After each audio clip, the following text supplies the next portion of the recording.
इसकी आवाज खोलो थोड़ी, बाजा वाली।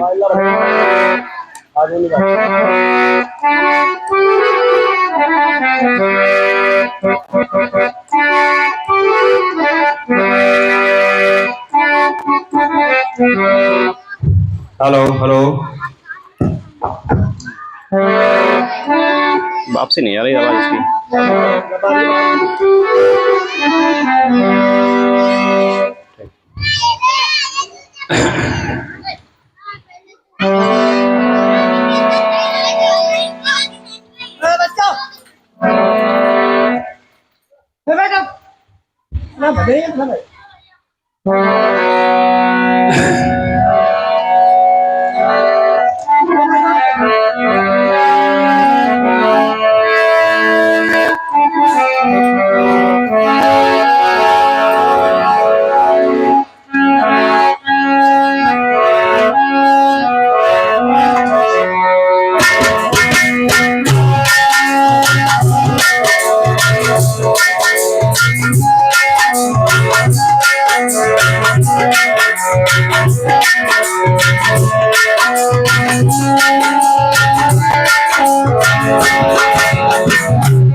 तत्सवितुर्वरेण्यम् भर्गो देवस्य धीमहि धियो यो नः प्रचोदयात्।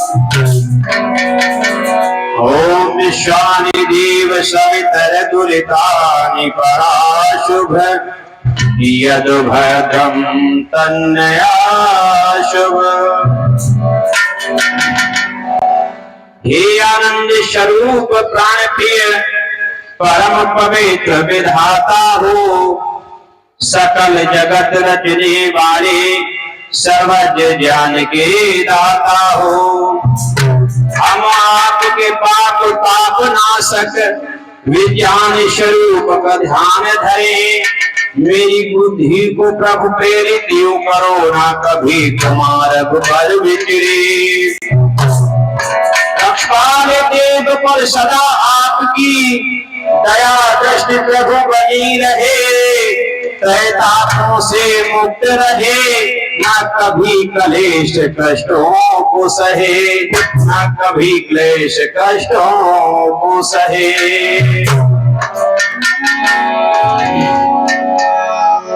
परमेश्वर परमेश्वर जाना नहीं उसे छोड़ के राम के मोड़ गए।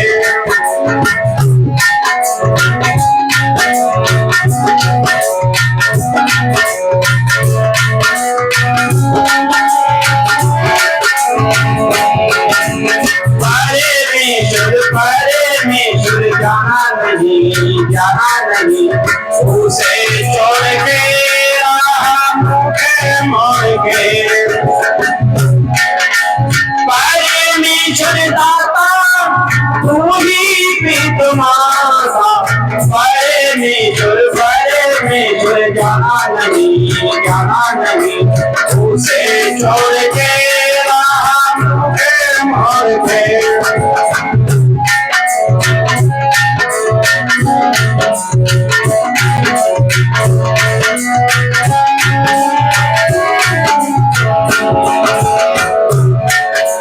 जिसने तुझको ये सारा संसार दिया, जिसने तुझको ये सारा संसार दिया। अदम तुरंत जब धरा पदम सब धार दिया। जिसने तुझको ये सारा अगणित अनंत जल भरण पवन सब ढार दिया। इसने इतना सुंदर मानव तन ये,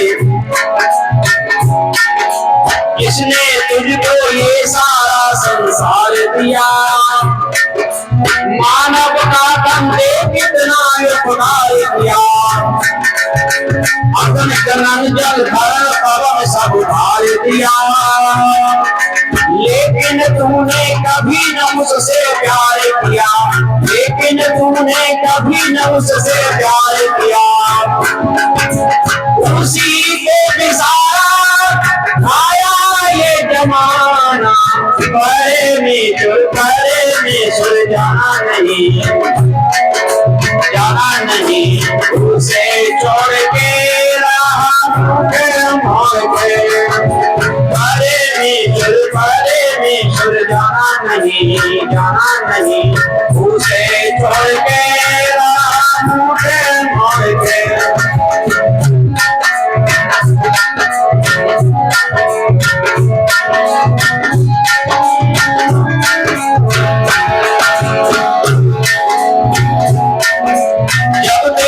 सुरती उसमें लग जाएगी, लग जाएगी।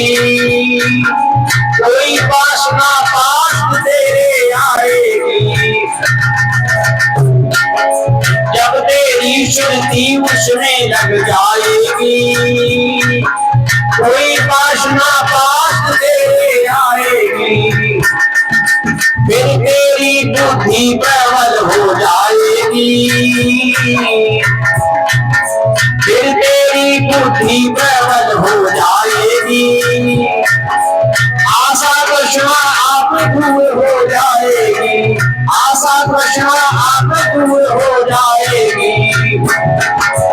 उसी का पसारा है ये जग सारा, करे में सुर जाना नहीं, जाना नहीं।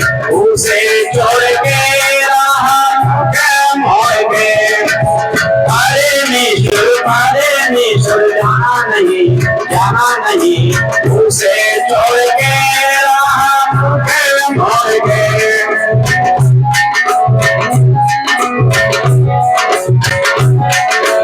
उसे छोड़ के रहा मोड़ के। परमेश्वर के जप से परमानंद मिले, परमेश्वर के ध्यान से परमानंद मिले। सुख शांति और मुक्ति का आनंद मिले, सुख शांति और मुक्ति का आनंद मिले। भरत देव के जब सुनने को चंद मिले, लक्ष्मण देव के जब सुनने को चंद मिले। फिर ना तेरे जीवन में दुर्गंध मिले, फिर ना तेरे जीवन में दुर्गंध मिले। फिर ना दोबारा जन्म हो तुम्हारा, करे में जुड़ जाना नहीं, जाना नहीं।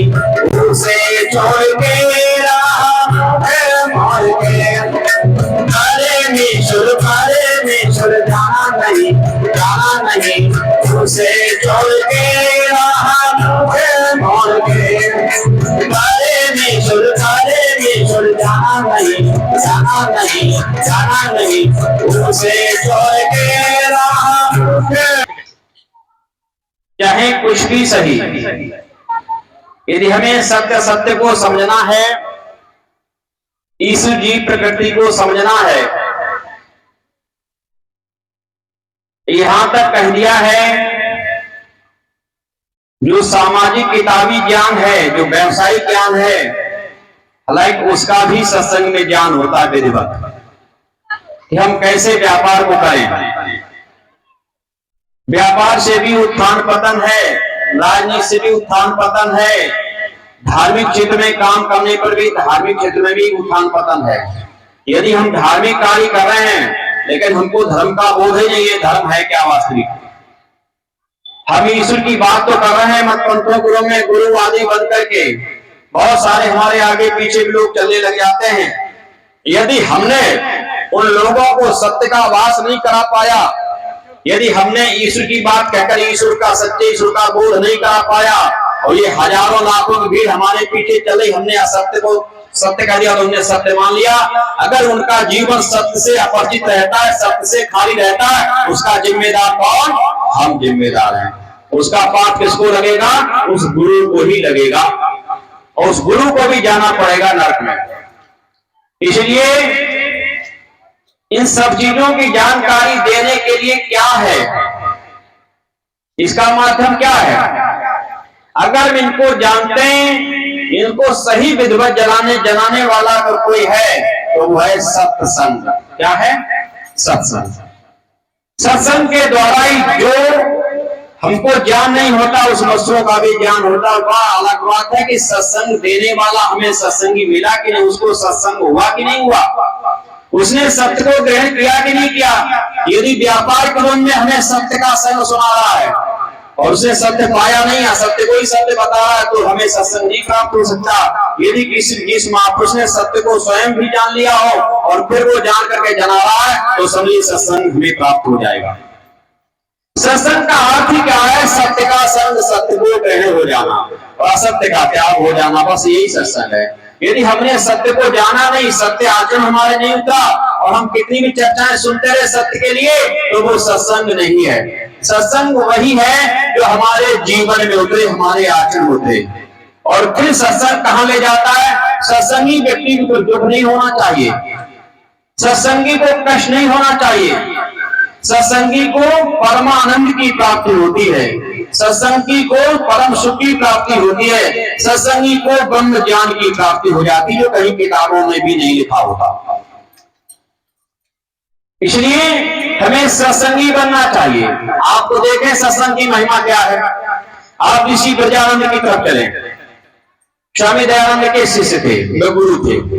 ब्रजानंद ही अंतिम गुरु। वैसे तो कितने गुरु रहे, लेकिन गुरु नाम किसी के नाम से नहीं जुड़ा है। गुरु अगर कहा गया ऋषि दयानंद के, तो अंतिम गुरु जो थे ब्रजानंद, जिनको वास्तविक, जिसके द्वारा वास्तविक को विद्या मिली, सत्य ग्रहण हुआ, ज्ञान प्राप्त हुआ, वही उनको गुरु बताए गए। ब्रजानंद क्या थे? ब्रजानंद किसी विद्यालय गुरुकुल में पढ़ने नहीं गए थे। उनकी 6 वर्ष की अवस्था में नेत्र चले गए, जहां चली गई चेचक के कारण। तो 6 वर्ष की अवस्था में वो अंधे हो गए थे, नेत्रहीन हो गए थे। इनके माता पिता बचपन में चले गए थे, बचपन में समाप्त हो गए थे। इनका भाई था, एक भाभी थी। भाभी कर्कशा नारी थी, भाई बढ़िया व्यक्ति था। भाई चाहता था इस बच्चे को कोई कष्ट ना हो, लेकिन वो महिला जो थी वो कर्कशा थी, इनको कष्ट पे कष्ट देती रहती थी। आखिरकार 10-12 साल की अवस्था तक इन्होंने कष्ट झेला जैसे तैसे। जब नहीं झेल सके तो घर से निकल दिया ये बालक। घर से अंधा ये व्यक्ति निकल दिया। छोटा सा बालक है, भटकते भटकते भिक्षा मांगते मांगते अपने गुजर कर रहा है, आगे चलता जा रहा है। ऐसे ही जैसे यहाँ सत्संग हुआ है, ऐसे ही सत्संग एक स्वामी थे जिनका नाम था, क्या नाम अभी आ जाएगा, जो ब्रजानंद के भी गुरु कहलाए बाद में, तो पूर्णानंद महाराज जी। पूर्णानंद का चलाता सत्संग कहीं, और वो पूर्णानंद जी साधना विषय में बोल रहे थे, वेद के विद्वान थे वो, और गायत्री मंत्र के महत्व को बता रहे थे कि गायत्री मंत्र के जपने से, गायत्री मंत्र के द्वारा साधना करने से क्या क्या लाभ प्राप्त होता है। ये बालक ऐसे निकलता हुआ जा रहा था, इसने सत्संग की बात सुनी, ये भी सत्संग आकर के बैठ जाता है। और बैठने के पश्चात इसने सत्संग सुना, वो साधना की पूरी बात इसके मन मस्तिष्क में समा गई और इसने साधना प्रारंभ कर दी। कुछ दिन रहा भी उनके पास, और साधना प्रारंभ होने के पश्चात मैं तो कहूंगा ब्रजानंद तो, मैंने शाम बताया था, आदि ऋषि, जिनके द्वारा वेदों का ज्ञान प्रकाशित परमात्मा ने सृष्टि आदि किया था। आदि, गंगा, अग्नि, वायु, ये 4 ऋषि पैदा हुए थे मानव सृष्टि के साथ में। उनके हृदय में ईश्वर ने एक एक वेद का, एक एक ऋषि के अंदर ज्ञान प्रकट किया। तो वह आदि सृष्टि में जो आदि ऋषि आए, उनके एक ऋषि एक वेद का ही पात्र था। उनकी आत्मा पवित्र होने मुक्ति से आने के पश्चात भी एक वेद की ही पात्र थी, जो एक वेद का ज्ञान प्रकाश हुआ। एक व्यक्ति के अंदर चारों वेदों का ज्ञान ही परमात्मा प्रकाश कर सका।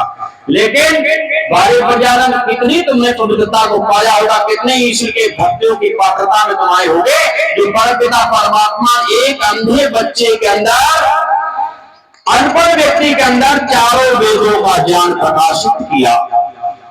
कहीं पढ़ने नहीं गए, चारों वेदों का ज्ञान, वेद ही नहीं, जो व्याकरण महाभाष्य है, जो पतंजलि आदि कई ऋषि ने मिलकर व्याकरण बनाया है, जो कम से कम 12 वर्ष लगती हैं व्याकरण पढ़ने में। पूरा प्राचीन व्याकरण पढ़ोगे तो 12 वर्ष छात्र लग जाती हैं, तब वो व्याकरण का पाठ पूरा होता है। पूरा व्याकरण के सहित में ब्रजानंद के अंदर वो ज्ञान प्रकाशित किया। और ब्रजानंद ने फिर मथुरा में आकर गुरुकुल खोला। इसलिए सत्संग की महिमा बड़ी विशेष है। सत्संग आपको मिल जाए, एक घड़ी आधी घड़ी, आधी में पुण्य आधी, कहें सत्संग संत हरे सकल व्याधि। आधी पुण्याधि में से भी आधी सत्संग घड़ी मिल जाए, पल भर का सत्संग मिल जाए, वास्तविक वही जीवन आपका तार देगा। एक एक घटना जीवन को बदल देती है लोगों को। महिमा सत्संग की है बड़ी, सत्संग करे दो घड़ी, महिमा सत्संग की है बड़ी, सत्संग करे दो घड़ी।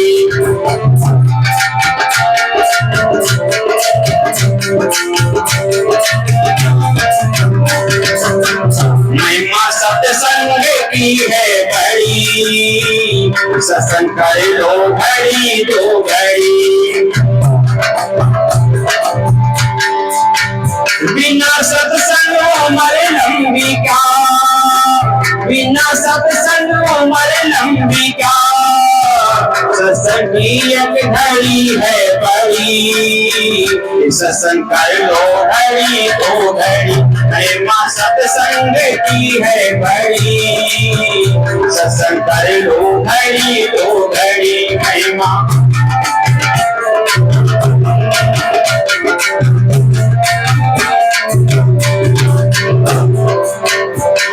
सत्य का जिसे नहीं, इसने जीवन को पशुपत दिया। सत्य का जिसको नहीं, इसने जीवन को पशुपत दिया। मैं तुमको ही तो समझ याद सब कुछ लिया। मैं तुमको ही समय किसने यहाँ सब लिया। बंधे भोगों की बहुत घड़ी, बंधे भोगों की बहुत घड़ी, सत्संग महिमा सत्संग की है बड़ी, सत्संग कर लो घड़ी। महिमा सत्संग की है बड़ी, महिमा सत्संग की है बड़ी, सत्संग कर लो घड़ी। सारी लोगों को औषधि है रे, सारी लोगों को औषधि है रे, छोटे हो या चाहे बड़े। सारी में रोग अगर हो जाए उसको औषधि दूर कर सकती है, छोटा या बड़ा सही। सारी के लोगों को औषधि है रे, छोटे हो या फिर बड़े, छोटे हो या फिर यहाँ बड़े। सारी लोगों को औषधि है रे, छोटे हो जाने बड़े। बैठा लोगों पर ना काम करे, औषधि कहते चिकित्सक बड़े। इनकी सत्संग है औषधि बड़ी, सत्संग कर ले घड़ी दो घड़ी। महिमा सत्संग की है बड़ी, घड़ी, सत्संग कर ले घड़ी दो घड़ी, महिमा सत्संग की है बड़ी, सत्संग कर ले घड़ी दो घड़ी, सत्संग कर ले घड़ी दो। बिना सत्य के ग्रहण किए हम चाहे कितनी लंबी उम्र को प्राप्त कर लें, कुछ भी हाथ लगने वाला नहीं है। हम संसार से ऐसे ही चले जाएंगे जैसे मूली का खेत। मूली खेत में चाहे कितनी हो कहते हैं, कितनी घनी लगी हो, लेकिन जब मूली उखड़ जाती तो अपना अवशेष नहीं छोड़ पाती, उसमें पता नहीं लगता क्या था इसमें क्या नहीं था। वो व्यक्ति संसार से ऐसे ही गायब हो जाता है, उसका कोई भी अवशेष नहीं छूटता, कोई उसको याद नहीं करता। ध्यान रखना, जिसको याद संसार नहीं करता उस पर दया परमात्मा भी नहीं करता। जिसको संसार याद करता है ईश्वर उसी पर दया करता है, ध्यान रखना। और जिसको संसार अच्छी दृष्टि से नहीं देखता उसको परमात्मा भी अच्छी दृष्टि से नहीं देखता, क्योंकि संसार में जितने जीव आत्माएं सब परमात्मा की संतानें हैं। आपने संतानों के साथ व्यवहार अच्छा उसकी नहीं किया, इसलिए संतानें तुमसे प्रसन्न नहीं है, इसलिए तुमको याद नहीं किया हुआ है, तुमने उनके साथ दुर्व्यवहार किया। और किसी की संतानों के साथ में दुर्व्यवहार कोई व्यक्ति करे, क्या उसके पिता का प्यार मिल जाएगा? उसे बोलो ना मिलेगा। एक बार भले ही तुम किसी के पिता से किसी के माता से आप व्यवहार बढ़िया रखो चाहे रखो, यदि उसकी संतानों से प्यार करने लग जाओ उस माता पिता की दया तुम्हारे ऊपर होने लगेगी। उससे व्यवहार बढ़िया नहीं है कि उसकी संतान से प्यार कर रहे हो, संतान की सहायता कर रहे हो, तो वो पीछे जरूर जाएगा, यार आदमी तो बढ़िया हमसे लड़ाई लड़ता है लेकिन है बढ़िया, मेरे बच्चों से बड़ा प्यार रखता है, तो वो कहीं न कहीं तुम्हारा भी अप्रत्यक्ष रूप से ध्यान रखेंगे। और यदि आप किसी के माता पिता से प्यार करो और उसके बच्चों को डंडों से मारो, कष्ट दो, तो क्या उन माता पिता जिससे तो प्यार करो, क्या उनकी दया तुम्हारे पर होगी? नहीं, वो तुमको अच्छी दृष्टि से नहीं देखेंगे। इसलिए बिना सत्संग की उम्र व्यर्थ है। आप धर्मानुकूल कमाई करिए, धन खजाना जुड़ाइए, उसका मान है परमात्मा क्या भी सम्मान होगा आपका। आपने ईश्वर को आधार मान करके कमाई की, सत्य धर्म कमाई की, सत्य के रूप में धर्म के रूप में ईश्वर मर्यादा आज्ञा के रूप में कमाई की, फिर कुछ बनाया, उसका महत्व है। और उसके बिना, ईश्वर के बिना, सत्य के बिना और धर्म के बिना अगर आपने कितने भी माल खजाने जोड़ लिए हो, आप देख लो बहुत सा राजा है, व्यभिचार दुराचारी राजा रहे हैं, उनके हवेलियों में कबूतर रहे, कबूतर झाड़ी खड़ी झंकार खड़े, कोई रहने वाला नहीं है वहां पर। इसलिए हम भी ऐसा करें, लोग कम से कम हमारा अनुकरण करें। मैं कहने जा रहा था, बिना सत्संग उम्र हमने लंबी पाली, बिना सत्य के अगर हमने लंबी उम्र जी तो कुछ भी लाभ नहीं। केवल जैसे ही अतिका बढ़ा तो क्या बढ़ा, जैसे पेड़ खजूर, अतिका बढ़ा तो क्या बढ़ा, जैसे पेड़ खजूर। और पंछी को छाया नहीं और फल आवे कोई दूर। कोई व्यक्ति खजूर की नीचे बैठ के छाया में दोपहरी में छाया नहीं प्राप्त कर सकता, क्योंकि वो खड़ा यहाँ आधा किलोमीटर दूर, उसकी छाया पे थोड़ी सी मिलती है।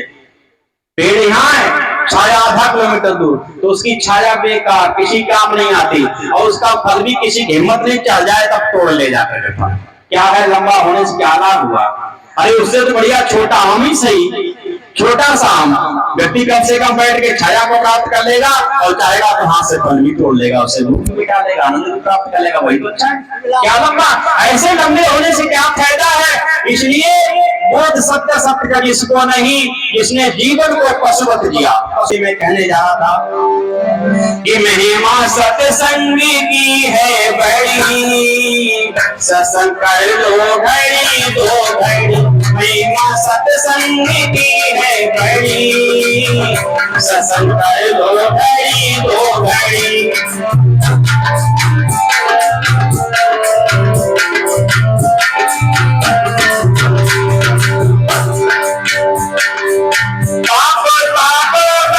दुर्गुण को भवबंधन से मुक्ति दिला,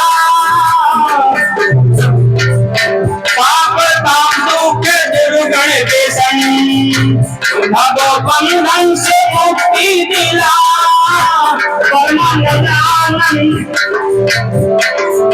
परमानंद परम शांति सुख सत्संग देवा प्रभु से मिला। शांति सुख सत्संग देता प्रभु से मिला। वेद की कहती है एक घड़ी सत्संग कर ले घड़ी दो घड़ी। वेद की कहती है एक घड़ी सत्संग कर ले घड़ी दो घड़ी। सत्संग की है तो महिमा बड़ी, महिमा सत्संग की है बड़ी। सत्संग कर ले घड़ी दो घड़ी।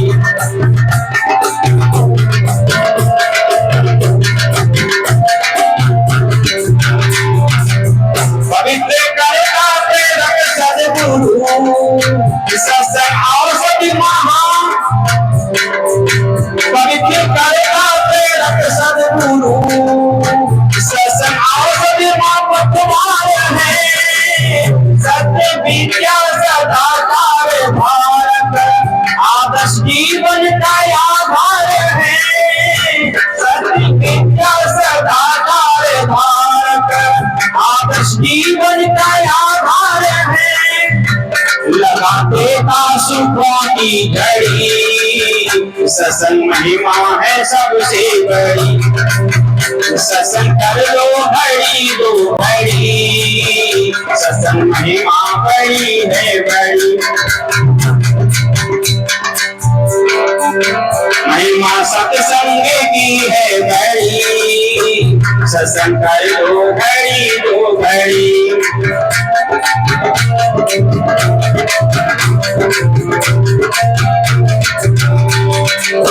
धर्म कर्तव्य सिद्ध बोध करा पूरे देशों को ये बोलता।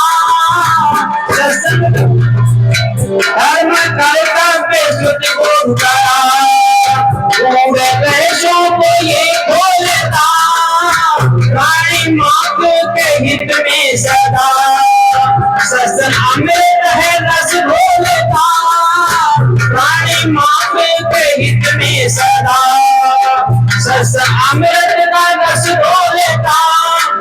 यशपाल कर पाने जिसका यह भी यशपाल कर पाने जिसका यह भी महिमा सत्संग की है बड़ी। महिमा सत्संग की है बड़ी। सत्संग कर लो घड़ी दो घड़ी। महिमा सत्संग की है बड़ी। इसको कर लो घड़ी दो घड़ी सत्संग कर लो घड़ी दो घड़ी। इससे सत्संग करो। सत्संग की महिमा को सभी ग्रंथ मत पंथों ने संतों ने विद्वानों ने सदैव भूर भूर गाया है। खुले कंठ से प्रशंसा की है। गोस्वामी तुलसीदास जी भी मानस में लिखते चौपाई बड़ी सुंदर है। आपने कई बार सुना होगा। दुआ लिखा है तात स्वर्ग अपवर्ग सुख। तात स्वर्ग अपवर्ग सुख धर्म के यहाँ एक अंग। सांसारिक सुख और सत्संग के सुख। स्वर्ग के भी सुख शामिल कर लो और सत्संग रूपी सुख शामिल कर लीजिए। सत्संग रूपी और स्वर्ग के सुख को एक तुला में रखिए। एक पल्ले में सत्संग एक पल्ले में सुख स्वर्ग का रखिए। तो कहते हैं तुले न ताई सकल मिल जो दुर्लभ सत्संग। संसार के और स्वर्ग के दोनों सुखों को मिला करके सत्संग रूपी सुख के बराबर आनंद देने वाले नहीं हो सकते। क्यों? संसार के सुख भी सीमित हैं और स्वर्ग का भी आनंद भी सीमित है, सीमित समय के लिए। पहली बात तो स्वर्ग ऊपर नहीं है, स्वर्ग निरंतर भी नहीं है। इसके चिन्ह विशेष क्या विद्वानों ने लिखा है सोच करके। किसके घर में स्वर्ग किसके घर में नरक है? तो कहा है चार ही निशानी स्वर्ग की और चार ही निशानी नरक की। अन्न पुराना घृत नया और पतिव्रता नार। अन्न पुराना घृत नया और पतिव्रता नार। आज्ञाकारी शुद्ध पुत्र। आज्ञाकारी पुत्र हो तो नरक निशानी स्वर्ग निशानी का। इस घर में अन्न इतना होता हो जब तक नया ना आ जाए तब तक समाप्त ना होता हो। किसी घर पे पल्लू डाल के जाने की जरूरत ना पड़े। अन्न पुराना घृत नया। दूध घृत जिस घर में तैयार होता हो रोज नया सेवन करने को मिलता हो। ये नहीं तैयार हो रहा है लेकिन ज्यादा कैन में दूध दिया गया वो नहीं। सेवन भी करने को मिला हो, आनंद भी मिला हो। कितने लोग अभागे वो हैं जिन घर में दूध होता है और उनके बच्चों को भी दूध नहीं मिलता, और वो लोग कितने सौभाग्यशाली वो तुम्हारे घर से लेकर अपने आप पीते हैं। तुम अपने आप उत्पन्न करके नहीं खा पा रहे तो सेवा दुर्भाग्य और कुछ होगा। अपने आप पैदा करे, अपने आप नहीं खा रहे, दूसरों खिला, दूसरे बोले हो जाते हैं, पैसे खरीद के तुमसे खाते हैं, इसका मतलब कुछ ना कुछ तो उसमें विशेष बात है, तभी तो लोग खाते हैं। हमें अन्न पुराना घटनाया और पतिव्रता नार आज्ञाकारी पुत्र स्वर्ण रास निशानी चार। अब पतिव्रता नारी कौन है बहनों, तुम समझ लो। पतिव्रता किसको कहते हैं? क्या करवा चौथ रहने वाली पतिव्रता कहते हैं? हाँ जी। जो पतिव्रता है, पतिव्रता का गुणकर्म स्वभाव कुलक्षणी ध्यान नहीं कर सकती, ध्यान करना। इसको तो करवा चौथ को कुलक्षणी भी ध्यान करती है, कई पतियों को स्वीकार करने वाली करती है, कर सकती है, लेकिन पतिव्रता का जो गुणकर्म स्वभाव केवल पतिव्रता ही ध्यान कर सकती, इसलिए पता लग जाएगा ये पतिव्रता है, दूसरी नहीं ध्यान कर सकती। उसके बस की नहीं बात, वो कितना भी चाहे कुछ भी करे करती है। तो कौन है पतिव्रता नारी? मैंने अपनी रामायण में एक चरित्र लिखा है छोटा सा, उसमें मैंने व्याख्या कर दी। देवियां जो भी जहां यही सुने, अपना आकलन करें तो पतिव्रता हो कि नहीं। हाँ, कि सौभाग्य समाज पद सेवा करे का बहुता नमाए नमालस मारे।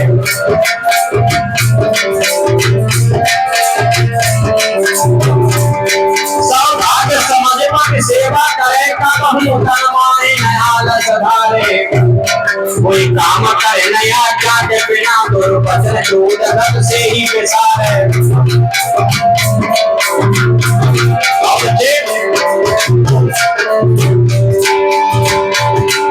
सौभाग्य समाज का सेवा करे तब बहुता नमाए नयालस धारे। कोई काम करे नया जाते बिना दुर्वचन दूध से ही विसारे। पुरुष को सपने नाही लगे चाहे निज पति हो धन रूप बिगाड़े।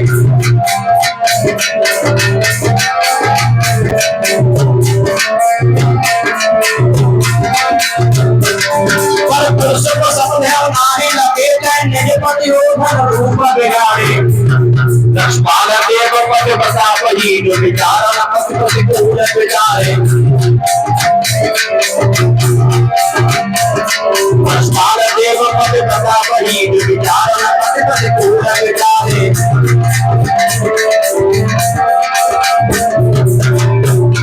ये है पतिव्रता नारी के लक्षण। रामायण में तो मैंने और विस्तार से गाया है, बहुत सूक्ष्मता से। इसलिए सौभाग्य समझ पद सेवा करे, पतिव्रता नारी का पहला लक्षण है। अपने पति की सेवा सौभाग्य समझ करे, दुर्भाग्य नहीं। सौभाग्य, पति की सेवा करने का अवसर मिला है, सौभाग्य प्रभु को धन्यवाद दे कि मुझे स्वामी की सेवा करने का अवसर मिला है। ये सीता जी माता के जीवन से प्रसंग मिल जाएंगे बहुत सारे। इसलिए सौभाग्य समझ के पद सेवा करें। रात्रि के 12 क्यों ना बज रहे हों, स्वामी के मुख से सपन में भी कहीं आवाज निकली, प्रिय पानी दो, और देवी ने सुना, चाहे शरीर में कष्ट क्यों ना सही, आलस उठने का, शरीर में कोई तकलीफ क्यों ना सही, लेकिन सामत उठने के तो उठी है, उत्साह के साथ में स्वामी को जल दिया। और देवी की व्यवस्था कैसी है, सर्दी का महीना तो गर्म जल दिया और गर्मी का ठंडा जल निकाल के ताजा ताजा दिया, लोग स्वामी पानी पियो। पहला लक्षण सौभाग्य समझ पर सेवा करें। कहूं सेवा तो बहुत सारी देवियां करती हैं, पतिव्रता नहीं तब भी करती, लेकिन कुछ करती डंडे के भय से, नहीं करेंगे तो मार पड़ेगी, गालियां मिलेंगी। और कुछ करती मजबूरी के, अब तो करना ही पड़ जाएगा। जैसे एक पतिव्रता देवी एक बार लेटी आंगन में, पति भी पास में लेटा हुआ है, पति बेचारा वैसे तो कभी हिम्मत नहीं करता, कुछ कहने की हिम्मत नहीं जुटा पाता कि देवी इतनी भयंकर, लेकिन आज उसको बुखार है, बहुत तेज, उठा नहीं जा रहा है, प्यास लग रही है, जिसपे उठा नहीं जा रहा, गला सूख रहा है, पानी के बिना दम निकलने वाली है, रात्रि के 12-11 बजे होंगे, और उसने साहब उठाया, बोला पप्पू की मम्मी पानी दो, मुझे प्यास लग रही, मुझे बुखार आ गया।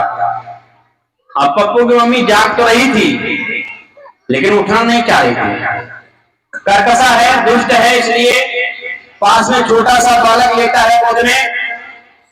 इसने एक बार कहा नहीं सुनी, दोबारा फिर इसने कहा नहीं सुनी, फिर ये थोड़ी देर शांत हो गया, लेकिन मरता झुका नहीं करता, प्यास तीप लगी हुई थी। जब ये थोड़ा सा कुलबुलानी तो इसने सोचा हो सकता है कि अब जग रही है, तो फिर कहा पप्पू की मम्मी पानी दे दो, फिर भी ये नहीं बोली तो इसने कहा ये मानेगा नहीं, तो इसने बच्चे को चुटकी ले दी, बच्चा जब उसको चुटकी ले दी, बच्चा रोने लगा। इसने सोचा हम तो जागी गई है, अब तो जागी जाए, मांग लेते हैं। बोले पप्पू की मम्मी सुनती नहीं, बहुत देर हो गई, मुझे प्यास लगी, मुझे बुखार आ गया, गिलास पानी दे तो गला सूख रहा है, कब निकल जाएगी मेरी। अब ये बोली तो बोली नहीं, बोली तो गोली मारी। क्या बोली? तुझे सुनाई नहीं दे रहा है, तेरा बाप ये रो रहा है, इसको चुपाई, तुझे पानी दे। बच्चे क्या बता रही? बाप। ऐसी पतिव्रता नारियां हैं। एक पतिव्रता, एक कहावत है, अच्छा समझने का तरीका है। एक पतिव्रता नारी अपनी गाली में धान को कूट रही थी, पौराणिक लोग कहा करते हैं। कुछ ऐसी पतिव्रताएं हैं, बनती है थोड़ी देर में बन जाती तुरंत। अभी आचार्य जी का प्रवचन सुना, पतिव्रता बन जाएंगे रात भरे के लिए, सुबह को देखो वही हाल है। तो पतिव्रता को इतनी जल्दी नहीं बन जाते। तो देखा धान कूट रही है और उसका स्वामी आया, खेत से हल लेकर के, पहले हल करते थे उस जमाने पुराने की बात, आया हल जोतने वाला, खेत जोतने वाला किसान था। दरवाजे पे आ गया, ये देवी धान कूट रही। उसने कहा प्रिय पास प्यास लगी, पानी दो। इसे एकदम फटाक उठी, अपना मूसर छोड़ दिया, बता रहे मूसर ऊपर ठहर गया और जब मूसर वहीं छोड़ा, जाकर के अपने पति को पानी दिया, पति ने पानी पिया, वो तो अपने काम लग गया। ये आई, फिर इसने अपना मूसर नहीं से पड़ा, फिर अपने धान कूटने लगी। ये उल्टा नारी देख रही थी, उन्हें ये तमाशा बहन जी क्या है। उसने पूछा ये तुम क्या है? अभी मैंने देखा तुम्हारा मूसर ऊपर टंग गया है और तुम फिर धान कूटने लगी, तुमने पति को पानी दिया। बोलिए पतिव्रता का करिश्मा है, ये पत्र धर्म का करिश्मा है। मैं पतिव्रत रखती हूँ, इसलिए पतिव्रत कैसा होता है? उसने पति की खूब सेवा करो, पति को नहलाओ, पति का कपड़ा धो, पति से प्रेम से बोलो। अच्छा ये सब ऐसा हो जाएगा? हाँ हो जाएगा। इसने कहा ठीक। इसने भी जाई शाम को, वो बेचारा हर जोत क्या आया, भाई सुनते हो, ले आप तुम्हारी पीठ रगड़ने, आपकी तुम्हारी बंदे कपड़ा धोने में, मैं तुम्हारी सेवा नहीं करती, बहुत मैंने करती, गौरव धामने लगी। ओके जी, आप तुम्हारी रोज सेवा करेंगे। कल ऐसा करना, जब हर जोत क्या हो तो आप दरवाजे कहना हमसे मांगना, हम धान कूटेंगे, हमसे मांगना प्रिय प्यास लग रही, पानी दो। तो ठीक है। अब ये पट्टा सोचने पर आज क्या जादू हो गया, ये तो रोज डंडा मारती, तो लेकिन आप ये बैठा रही है, कल फिर से कह रही है क्या बात हो, डरता भी जाए और बेचारा हाँ करता जाए। तो देखा ठीक, कल ये गया हर जोत के आया और ये धान कूट रही थी। इसने कहा प्रिय प्यास लग रही, पानी दो। इसने अपना मूसर ऊपर नीचे था, ऊपर उठाया, ऊपर उठा के छोड़ा और देखने में लगी। लेकर कहता जो देखा मूसर की नाक में गिर गया, नाक ही फूट। अब इसने नाक होके उठाया वही मूसर और 2-3 पेड़ दिए उसके पति की जाकर पीठ में। बोला कि मरो तुम्हें इतना सत्य नहीं, नेक दऊं नहीं सका, रोज ऐसा करते हो, मैं नेक ही सत्य नहीं कर, तुम्हारे बोल अपने दावे सब कुछ करे और नेक नहीं पैर जो तुमने मुंह से टांग पाया, हमारा नाक फूट गई। ऐसी भी पतिव्रता है? नहीं, पतिव्रता लंबा कार्य है ये। इसी व्रत को सिद्धि करने के लिए लंबा समय लगता है, लंबा आता है। इसलिए सौभाग्य समझ पर सेवा करे। पहला नारी का लक्षण पति की सेवा करे। पति उसके लिए साकार रूप में, अगर कोई ईश्वर नारी के लिए है, उसका पति ही ईश्वर के रूप में है, वही महादेव के रूप में। पतिव्रता नारी को कहीं किसी जब तक किसी पूजा पाठ की आवश्यकता नहीं रह जाती। जैसे जिसके माता पिता जीवित हैं, ऐसे पुत्रों को भी किसी जब तक पूजा पाठ की आवश्यकता, तीर्थ जाने में आवश्यकता नहीं रह जाती। ऐसे ही पतिव्रता नारी है। इसलिए सौभाग्य समझ पर सेवा करे, कहूँ तन्माना भरे, कोई काम करे ना आज्ञा के बिना, दुर्वचन क्रोध घोर से विसारे। कभी अपने बिना पति के आज्ञा लिए कोई कार्य नहीं करना चाहिए। ऐसी नारी पतिव्रता का दूसरा लक्षण है। भले ही बुद्धिमान हो अपने पति से विशेष क्यों ना सही, लेकिन प्रत्येक कार्य पति की जानकारी में करे, पति की सानिध्य में करे, तभी उसकी इज्जत है, तभी उसका सम्मान, तभी वो नारी है। अंता नहीं जो पतियों को पीछे हटा करके अग्नि होकर चलती है, अपनी बात अपने आगे, पति कुछ नहीं है, ऐसी नारियों का पतन होता है, वो अपने घर को उत्पत्तित करती है धर्म का। इसलिए कभी बिना आज्ञा काम नहीं करें। अपने अंदर क्रोध तो कतई नारी के अंदर होना नहीं चाहिए, क्योंकि नारी का नाम है सोमलता। सोम जैसे चंद्रमा कहते हैं, चंद्रमा शीतल होता है, रात्रि में वो भी प्रकाश देता है, सूर्य तेजस्वी होता है। पति को तेजस्वी सूर्य जैसा रहना चाहिए और नारी को सोमलता जैसा शीतल होना चाहिए, चंद्रमा जैसा। सोमलता एक औषधि भी है, वो भी स्त्रीलिंग में आती है सुमलता। उसमें भी हर एक आयुर्वेद की प्रधान औषधि है जो प्रत्येक रोग का निदान करना जानती है। नारी के अंदर इतने उत्तम गुण होने चाहिए, परिवार की प्रत्येक समस्या का समाधान करने की क्षमता उसमें होनी चाहिए। बिगड़े हुए पतियों को संभालने की क्षमता नारियों में थी, फांसी के फंदे से उतारने की क्षमता नारियों को थी, उन्होंने उतारा है। गिरते हुए पतियों को संभाला है। अरे कालिदास जैसा महामूर्ख और कोई होगा? विद्योत्मा ने उसको महाविद्वान बना दिया। और जब कालिदास पढ़ के आए, सर्वप्रथम विद्योत्मा के सामने हाथ जोड़ के खड़े होते हैं। विद्वान बनने के पश्चात जाकर के आचार्य बन के आए, कहते हैं देवी मैं तुमसे क्षमा मांगता हूँ, मेरे अबोध काल में तुमको अति कष्ट मुझसे हुआ होगा, उसका मैं ऋणी हूँ, मैं तुमसे क्षमा चाहता हूँ, मुझे क्षमा दान दीजिए। ये था कालिदास, आज का नाम अमर हो गया। विद्योत्मा कारण एक लकड़ारा, और वो भी ऐसी लकड़ी काट रहा था, जिसको काटा उसको आगे से ही काट रहा था, उस पर बैठा था। उसको ये कौन है? ऐसे व्यक्ति को किसने बना दिया? व्याकरणाचार्य। अरे महाराज तुलसीदास को किसने बनाया बोलो? उनकी पत्नी ने तो बनाकर, पत्नी एक बात ना कह देती क्या तुलसीदास बनते इतने विलासी थे अपनी पत्नी के पीछे, रात्रि में कैसे कैसे पहुंचे। तो नारी के अंदर सब गुण है, इसे सबला नारी कहते। क्या कहते हैं? सबला, सब कुछ करने वाली नारी है, लेकिन हमेशा मर्यादा में रहना चाहिए उसे, मर्यादा का उल्लंघन नहीं। इसलिए कोई काम करना आज्ञा के बिना दुर्वचन क्रोध घसी पिसाए, पर पुरुष को सपने नारी रखे, चाहे निरपति हो धन रूप बिगाड़े, चाहे उसका पति विवाह के पश्चात चाहे निर्धन हो जाए, बुजुर्ग हो जाए, अंधा लूला लंगड़ा आता है, जैसा भी सही उसके लिए उसका पति देवता होना चाहिए, रहना चाहिए हमेशा। ऐसा नारी जो समझती है अपने पति को परमेश्वर समझती है, हमेशा उसको समर्पित होकर रहती है, वही नारी है। माता सीता ना चाहती तो राम के साथ नहीं जाती, क्या जरूरत थी? नहीं जाती, तो उसको वनवास नहीं हुआ। राम मना भी करते रहते, लेकिन उसने दोनों राजधानियों के सुख को त्यागा और राम के साथ गई। परों के जीवन को, सीता के जीवन को, सीता जैसी नारी संसार में दूसरी नहीं हुई, इसको पूरे जीवन में सुख का कोई आराम नहीं मिला, लेकिन फिर उसने अपने नारीत्व को नहीं त्यागा। वो नारी आज याद की जाती है। इसलिए परपुरुष को सपने करने को धन आ गए।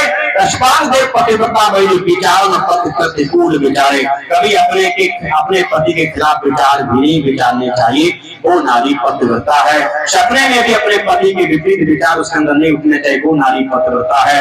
यदि अपने पति के खिलाफ, पति के खिलाफ, पति की आज्ञाओं का उल्लंघन करती है, जो वो नारी हमेशा नष्ट भ्रष्ट होती है। और वही नारी विधवा हो पाए तरवाई, कैसी होती?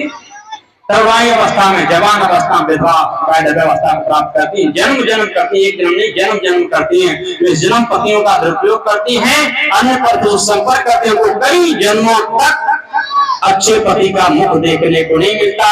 वो माताएं बनती है, मादा को प्रयोग की जाती है, संतानें पैदा की, जैसे सुकर कुकर भी, सुकरी कुकरी संतान करती नहीं, पैदा संतान पैदा करती, लेकिन उसको पत्नी बनने का सौभाग्य प्राप्त नहीं होता, उसको मां बनने का सौभाग्य प्राप्त नहीं होता, उसको पुत्र होने का कोई सुख भी प्राप्त नहीं होता। 10 पिल्ले पैदा कर ले, इससे तो बढ़िया शेरनी है। अरे शेरनी एक शेर को जन्म देकर जंगल में निर्भय सोती है, और कुतिया 10-10 बच्चा पैदा कर फिर डंडे घर कर खाती है। इसलिए पतिव्रता नारी को बन के रहना चाहिए। 4:30 क्या 5 बजने जा रहे हैं, इसलिए मैंने छोटे से गीत के बाद थोड़ी बात कही। तो तात स्वर्ग वर्ग सुख भरो तुम्हारे गंग, तुले तान मताई सत्संग में जो दुर्लभ सत्संग, सत्संग से हमें मिलता है, कहीं से नहीं मिलता। वह सत्संग सत्य को ग्रहण कराने वाला हो, असत्य को छुड़ाने वाली चर्चा हो, तब वो सत्संग सत्संग है। और उसमें जो हम सत्य को हमें जो मिले उसको ग्रहण करें, असत्य उसका त्याग करें, तभी सत्संग सत्संग है। अंततः हम सुनाते रहे, आप सुनते रहे, ग्रहण कुछ भी नहीं, कैसे कोई भी लाभ नहीं है।